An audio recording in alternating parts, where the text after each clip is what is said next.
Hello everyone. In our previous video, we have discussed about some parts of the brain in the central nervous system. और हमने दो parts जो थे वो describe किए थे, cerebrum and cerebellum, right? So आज हम उनके आगे वाले parts जो हैं, next parts जो remaining parts थे, उनको हम discuss करेंगे one by one.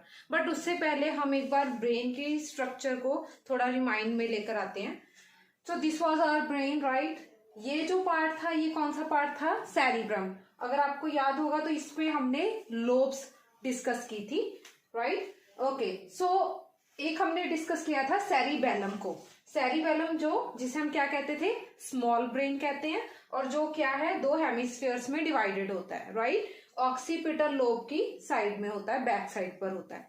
सो आज हम डिस्कस करेंगे इंटीरियर पार्ट. जो इंटीरियर पार्ट होता है उसे हम कहते हैं डाइइनसेफलॉन, राइट? सो डाइइनसेफलॉन का जो पार्ट्स हैं वो क्या पार्ट्स हैं?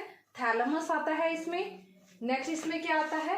एपिथैलेमस आता है, और इसमें थर्ड क्या आता है? हाइपोथैलेमस. सो इसके तीनों पार्ट्स को हम डिस्क्राइब करेंगे. उसके बाद हम मिड ब्रेन, नेक्स्ट जो हमारे पोन्स हैं, मेड्यूला है, और स्पाइनल कॉर्ड जो कि ब्रेन स्टेम का पार्ट है उसको हम डिस्कस करेंगे.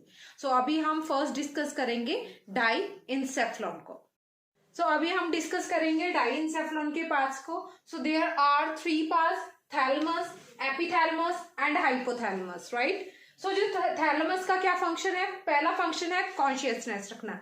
There are 3 stages: conscious, semi conscious and unconscious.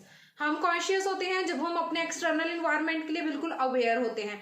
Semi conscious means unconscious भी होते हैं एंड कॉन्शियस भी होते हैं, और unconscious means when we are not aware about our external surroundings. Second is sleep. So sleep हमें induce करवाता है, हमें नींद आती है, तो वो भी किसके कारण आती है? थैलेमस ही इंड्यूस करता है स्लीप को. Next is our memory. We are able to recall the past events, so that is also because of thalamus. Second is epithalamus. Epithalamus में क्या होता है कि लॉन्ग टर्म मेमोरी को ये करता है. लॉन्ग टर्म मेमोरी मीन्स जैसे अभी हमें चाइल्डहुड मेमोरीज याद होती हैं, बहुत पुरानी यादें हमें याद रहती हैं.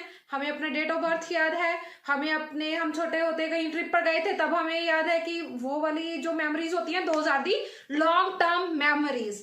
Next is behaviour. हमारा बिहेवियर, हमारा कंडक्ट, वो भी क्या है? एपिथैलेमस ही डिसाइड करता है. Next is hypothalamus. So hypothalamus क्या करता है? हमारे बॉडी फंक्शंस को बैलेंस. हाइपोथैलेमस बैलेंस करता है. अगर मैं सबसे पहली बात करूं स्लीप वेक साइकिल की.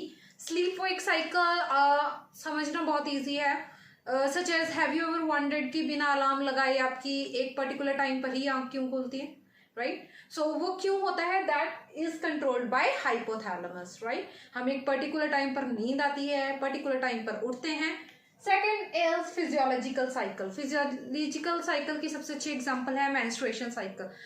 एक साइकिल जो 28 डेज का साइकिल है, तो वो भी कौन मेंटेन करता है? Hypothalamus. Next is body temperature. हमारी बॉडी का टेम्परेचर भी कौन मेंटेन रखता है? Yes of course it is hypothalamus only, जो हमारे टेम्परेचर को कंट्रोल में रखता है. बुखार होता है, हाइपोथर्मिया होता है या हाइपरथर्मिया होता है, तब इसमें ही इम्बैलेंस होने के कारण हमें फीवर होता है. Next is hormones. हार्मोन्स को भी बैलेंस में रखता है, उनको इम्बैलेंस नहीं होने देता. Next is appetite. एक पर्टिकुलर टाइम पर हमें भूख लगती है, राइट? सो वो भी again it is only and only because of hypothalamus, right? So अभी हमने डिस्कस किए डाइइनसेफलॉन के 3 parts: thalamus, epithalamus and hypothalamus. I hope आपको समझ में आ गए होंगे. सो अभी हम डिस्कस करेंगे ब्रेन स्टेम के बारे में. सबसे पहले ब्रेन स्टेम है क्या? ब्रेन स्टेम वो पार्ट है जो कि सेरिबेलम के फ्रंट में होता है, और ये ब्रेन के बाकी के पार्ट जिनको अभी हम डिस्कस करके हटे हैं, इनको कनेक्ट करवाता है स्पाइनल कॉर्ड के साथ, राइट? सो इसके आगे 3 पार्ट्स हैं: mid brain, pons and medulla oblongata. अगर मैं बात करूं मिड ब्रेन की, तो मिड ब्रेन जो है ये किसके लिए रिस्पॉन्सिबल है? First is our eye movements. हमारी जो आई मूवमेंट्स होती हैं, we can move our eyes from right to left, ठीक है, फ्रॉम अप टू डाउन. हो रही है ना मूवमेंट? ये किसकी वजह से हो रही है? Mid brain is controlling it. Second is visual तो वैसे अभी हमने बात की है. अब क्योंकि आई मूवमेंट्स हो रही है तो विजुअल इंफॉर्मेशन हम अगर देख पा रहे हैं, I have written on the white board, आप पढ़ पा रहे हो, तो ये किसके कारण हो रहा है? मिड ब्रेन के लिए, right? So midbrain is responsible for this. Next is auditory. I'm speaking, you are listening to me. So ये भी जो information है आप interpret कर पा रहे हो. Again, midbrain is responsible for that. Second part आता है pons. पॉन्स जो होते हैं ये ब्रेन स्टेम का सबसे लार्जेस्ट पार्ट है. जैसे मैंने अभी स्टार्टिंग में आपको पिक्चर दिखाई थी, इफ यू फाइंड देयर, तो वो पॉन्स जो है वो ब्रेन स्टेम का सबसे लार्जेस्ट पार्ट है, राइट. ओके, सो इसका मेन फंक्शन क्या है? ये कंटेन करता है some of the cranial nerves. Cranial nerves वो भी मैं अभी अपनी नेक्स्ट वीडियो में डिस्कस करूंगी. जो क्रेनियल नर्व्स होती हैं 12 पेयर ऑफ क्रेनियल नर्व्स है, तो उनमें से कुछ जो है वो पॉन्स इसको कंसिस्ट करता है. Next is the facial movements. हमारा फेस मूव करता है, like the muscles are moving, right. Facial जो मसल्स हैं वो मूव कर रहे हैं. हम स्माइल करते हैं, हम उदास होते हैं, या हम च्यू कर रहे हैं. हमारे जो मसल्स हैं they are moving continuously, right. So वो जो मसल्स हैं कौन मूव करवा रहा है? Again pons. Third is medulla oblongata. जो मेडुला ऑब्लंगेटा होता है ये क्या करता है? ये हमारे हार्ट और लंग्स जो कि वाइटल ऑर्गन्स हैं हमारे, उनको कंट्रोल करता है. हमारे हार्ट में एक रिदम चलती है, राइट. सो उसकी बीटिंग हो रही है. अगेन वो जो रिदम बनी हुई है उसको कौन कंट्रोल में लेकर आ रहा है? Medulla oblongata. सिमिलरली हमारे लंग्स जो हैं एक्सपैंड कर रहे हैं, कॉन्ट्रैक्ट कर रहे हैं. नेक्स्ट अगेन वो एक्सपैंड हो रहे हैं, वो भी कौन कंट्रोल करता है? Medulla oblongata. Next is breathing. Definitely lung से रिलेटेड है, तो ब्रीदिंग भी कौन कंट्रोल कर रहा है? ब्रीदिंग, अभी हम सांस ले रहे हैं तो वो भी मेडुला ही रिस्पॉन्सिबल है. Next is sneezing.